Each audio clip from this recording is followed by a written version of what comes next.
Listen, we understand you have a book coming out. It's called Falling to Yes. Earth. It's coming out in the summer of 2011. What can you tell us about your book? Okay. It's coming out in July of this year. It's coming out through the Smithsonian Press. Smithsonian Air and Space Museum is the publisher.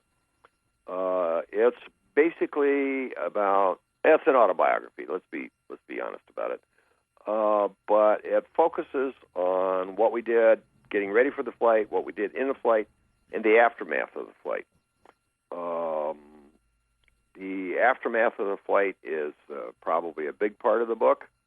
If you go back and research your history, you'll know that we kind of got ourselves in trouble with some postal covers, and so a lot of the book is how did that happen, what was the story, and what did we do afterwards, and what did you do? You sued the U.S. government and won, and all that. So it's that kind of story. But basically, it's an autobiography. Anybody listening to the radio, you can see this on my website. All you have to do is go to alworden.com, and there's a button on that takes you straight to a picture of the cover of the book, and on that page are buttons to go to Amazon.com, Barnes & Noble, and Borders, where you can pre-order the book. So we're kind of getting ourselves set up for the publication of the book. That's fantastic. That sounds like a great book, and I know a lot of people out there in the audience today will want to be doing that very thing, getting online and pre-ordering your book. Yeah, well, we hope so, and I'm looking forward to a rather substantial book tour once the book comes out. We'll probably open that tour at the Smithsonian sometime in July, and from there, it's kind of up to the people at Smithsonian where we go, but we'll probably hit most of the science centers around the country. That's fantastic. Listen, one last question for you. Sure. And, you being a very central part of the Apollo program and things, and being affiliated and associated with the exploration of space and with aerospace engineering in general, give us your overall impression of the current direction of NASA and the future of human spaceflight. Oh, I'm not sure you want me to talk about that on the radio. Well, I'm going to tell you, I think the country's making a huge mistake. I think the analysis that they're doing is based on bad information. I think they're looking in the wrong place to find justification for the program. But in my opinion, in the long run, it probably won't make any difference because we're going to go out there anyway sometime. It took a long time for Columbus to get to the country to get over here. It takes a long time to build yourself up to do explorations and that sort of thing. That's the nature of the human mind, and I think that even if the program is going to be slowed down for a while, we're looking at a long time in the future. Let's say 100 years from now, what are we going to be doing? Well, we'll probably be going back to the moon, go to Mars. We're going to go to a lot of places that are very difficult for us to do now, but be easier then. So I have a very long-term view of all of this. I think what we're doing right now is a disaster in terms of losing a technical cadre of people who can do these very sophisticated things. And I think the Cape is going to get hit hard. We're going to see some what's euphemistically called privatization of space, which is to me a joke. I don't think any spacecraft we've ever flown has been built by anybody other than private industry.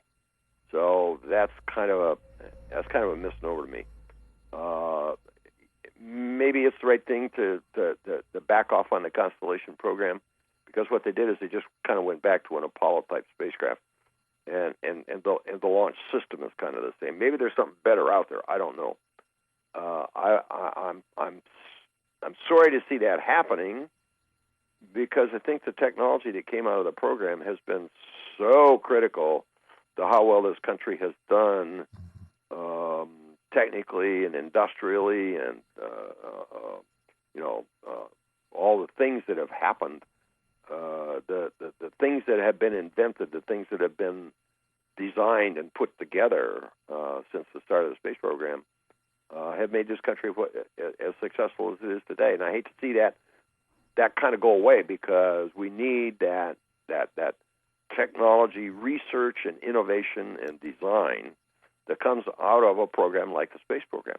That's exactly right. That's one of the points that we get to emphasize at the Space Science Center all the time is the contributions that NASA has made to the overall technology advancement of the entire nation. Mm-hmm. And so, Shawn, I'll tell you one very simple thing. Years and years ago, there was a harebrained idea that you could make things out of silicon that would work like, let's say, vacuum tubes. So the silicon chip was invented. It was paid for out of Advanced Research Projects Agency funds. Silicon chips were developed and made, and we started getting solid-state devices. And that made the space program possible, because what it did is it reduced the weight. You could get the same performance out of a device, but reduce the weight by a factor of 10 or 20 or 30 with solid-state devices. Those silicon chips now find their way into everything that we see around us, and that all came through the program. What's the next big wave? I don't know, but when you start chopping off the research funds for technological devices like the silicon chip, then you begin to put yourself in a position where you're not going to be competitive, I think. So, yes, I think the spin-offs from the program are extremely important. So it's kind of a two-headed thing. One is the desire of humans to explore, and the other is the spin-offs technologically that we get from developing the machines that allow that kind of exploration, that make our industrial base here so successful. I completely agree with you, sir. Well, and honestly, I know I'm speaking to the choir, though. You are, but you're also speaking to this radio audience out there, and so they also need to hear opinions of leaders like yourself who have actually been involved with those kinds of things and have a very different perspective than they would get on the street corner here in Columbus. Right. No, I understand. Yeah. Very good. I'd just like to take this opportunity to thank you, Colonel Worden, for speaking with us here on the radio today. Absolutely. We're very, very tremendously excited to have you coming to Columbus State University and to the Coca-Cola Space Science Center, and we're looking forward to meeting with you very soon. Okay, well, I'll be there tomorrow afternoon. That sounds great. Thank you, sir. Appreciate it. Okay, great. Thanks, Wes. Thanks, Shawn. Thanks a lot. Thank you very much. Bye. Bye-bye. All right, Colonel Worden. Looking forward to having him come into town. You know what a fantastic event that's going to be, and again, if you're a member of the Coca-Cola Space Science Center, you are going to be included on an event that's taking place on Thursday night at the Space Science Center. And then also, if you're just a member of the general public and would like to see Colonel Worden speak, he will be at University Hall at Columbus State University at noon on Friday. And so you can head up to University Hall at CSU and come in and hear Colonel Worden speak. And obviously, as you can see from the conversations we had with him here on the radio this morning, he's going to be a very colorful and very interesting guy, and played an amazing role in America's space program, and just one very unique opportunity to get to be in the same room with a guy of that stature. Living legend. Exactly, indeed. So very, very proud to have him coming to Columbus, and hope the Columbus community will really come out and support that. Good stuff. Thanks for coming by, Shawn. Always good to see you, and thanks for giving me a chance to talk to a true American hero. Well, I'm right there in the fan club with you, my friend, so you're very welcome, and thanks for having us on today.